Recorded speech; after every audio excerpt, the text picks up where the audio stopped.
Bora, Mamute! Vai, Gilberto, passa o outro logo, termina.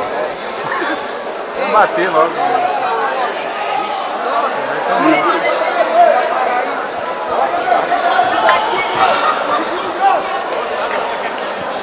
Vai, vai, vai, vai, vai!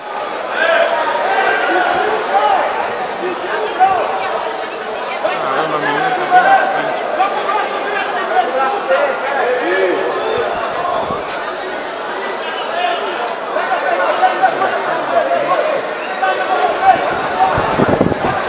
Aguarda aí. Vai. Isso, garoto. Vai.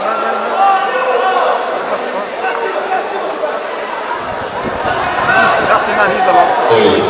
E atenção, chamada para a premiação, categoria adulto masculino branca meio pesado.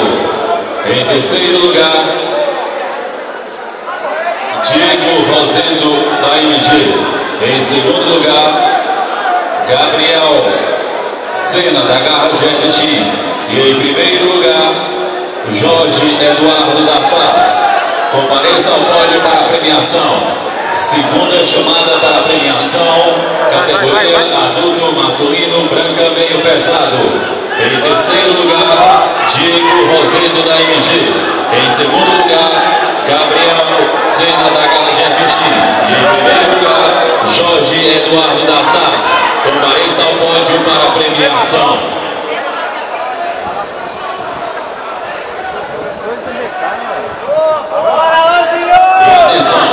Chamada para a premiação, categoria adulto masculino branca galo.